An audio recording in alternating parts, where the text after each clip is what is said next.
Good morning, good day, good afternoon. Tracy Brown here. And for those who don't know me, I'm a somatic nutrition therapist and an intuitive eating and eating disorder specialist. And I do body image and nervous system regulation work too, and all that good stuff that our world so desperately needs. So I'm glad you're here. This is just going to be a quick video around understanding what diet culture is, what it isn't, and the number one thing that it does to all of us. And I'm just going to start with that right there. One, so I don't forget, and two, I just think it's super important, and then you'll see what I'm talking about. And, so for those of you who've known me for a while or have been in the non-diet world for a while, we're probably all pretty much like accustomed to like, well, yeah, it's ruined my life, diet culture. But I'm using this video as a way to help you maybe have some language for what it is that you're trying to do. And for those newcomers who are just interested in like what non-diet work is, what do you mean by diet culture, this is for you as well, just to have a real brief little instruction on it. So the number one thing that diet culture does to every single person on this planet is disembodiment, which is the tragedy. Is that diet culture says that there's some way that you know how to better manage your eating and your movement with your mind. Your mind is more powerful. Some other outside authority, then your body is more powerful. And so what happens? We stay in our heads and we forget to listen to this wise part of ourselves that was created for the purpose of managing our food, is our bodies. And so become disembodied, unembodied, whichever prefix we want to use, is that we kind of separate. And that's not how we are as humans. We are not separate. We're not a floating head walking around, whatever. It's like most of the communication that happens in our bodies is from body to brain, not brain to body. So diet culture and all the intricate and thousands of forms it comes in is disembodying to people.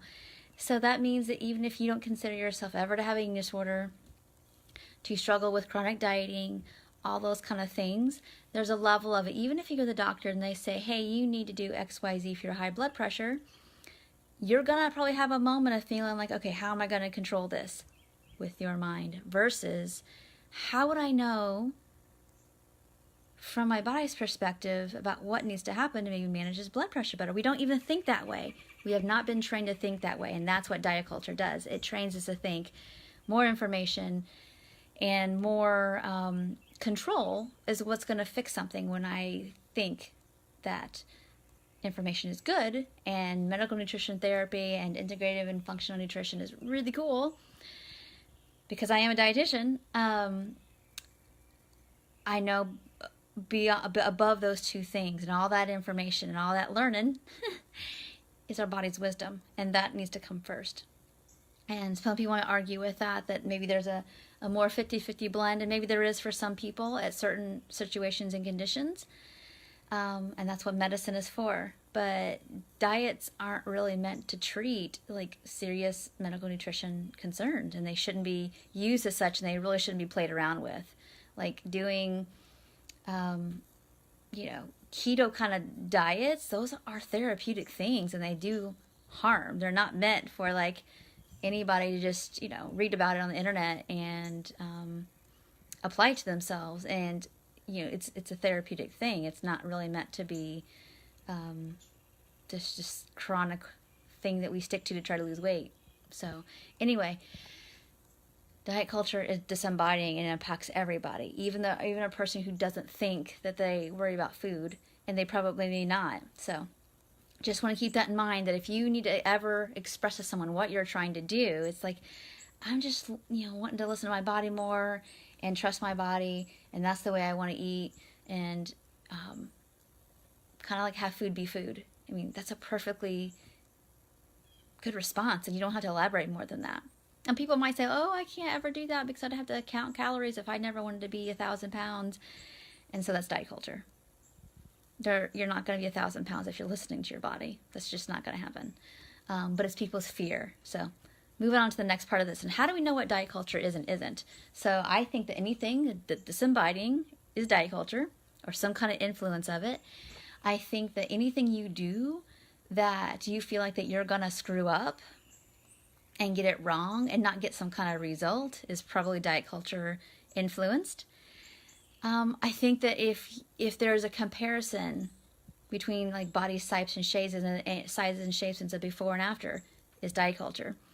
I think that if you can't go to a get together with people that you care about, your coworkers, whatever, and you feel like you can't eat the food there, again, bearing a medical nutrition concern, that's diet culture.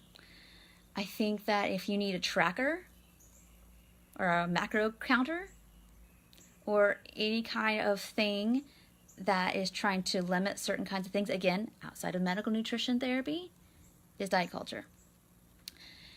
None of this stuff is about your body. It's really just about trying to control and shape the body, and it ends up becoming a way that we value our worth, our discipline, what people think about us, and that's all diet culture. So what isn't diet culture? Well, listening to your hunger fullness cues. It's making a big variety of food and being able to say like what you like and what you don't like and eat or not eat based on preference. And then, honoring your body's signals, not only of hunger and fullness, but of pleasure, satisfaction, vitality, what digests well, all those kind of things, and making adjustments based on that, making some food adjustments based on labs. If you do have some chronic things, then you make some food adjustments based on that. And it's not done because I've got to be more special, strong, have people be more giving me positive feedback. If you're not doing for any of those things except for I want to feel the best I can with the capabilities this body has, not diet culture, just self-care and just listening.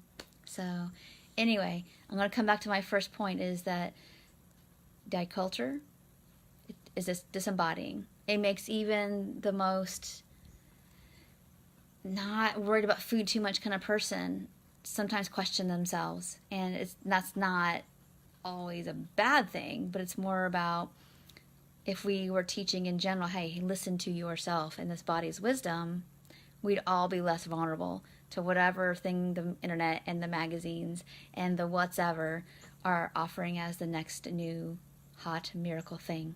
So, and even that, if something seems too good to be true, it probably is. Because intuitive eating, it's not that it sounds too good to be true. Most people, when they think about it and they hear what the process is, they aren't like, oh, this is great, but the results are great. Because intuitive eating, getting going is hard. It's not easy for anybody. It takes some faith, it takes some guts, and it takes some patience and self-compassion. So I hope that's what you're all here for, and I'm glad to be in it with you. So if you thought this video was helpful, please share it. I really would appreciate that because I think more people need to hear this message of just becoming more embodied. I also have one request for you. In the comments below, tell me how you are becoming more embodied with your food, your movement, and what that's been like for you. I'd love to hear your happy stories, your joyful stories, your success stories. And that's important for people to know about. So thank you so much, and I'll talk to y'all real soon. Take care. Bye.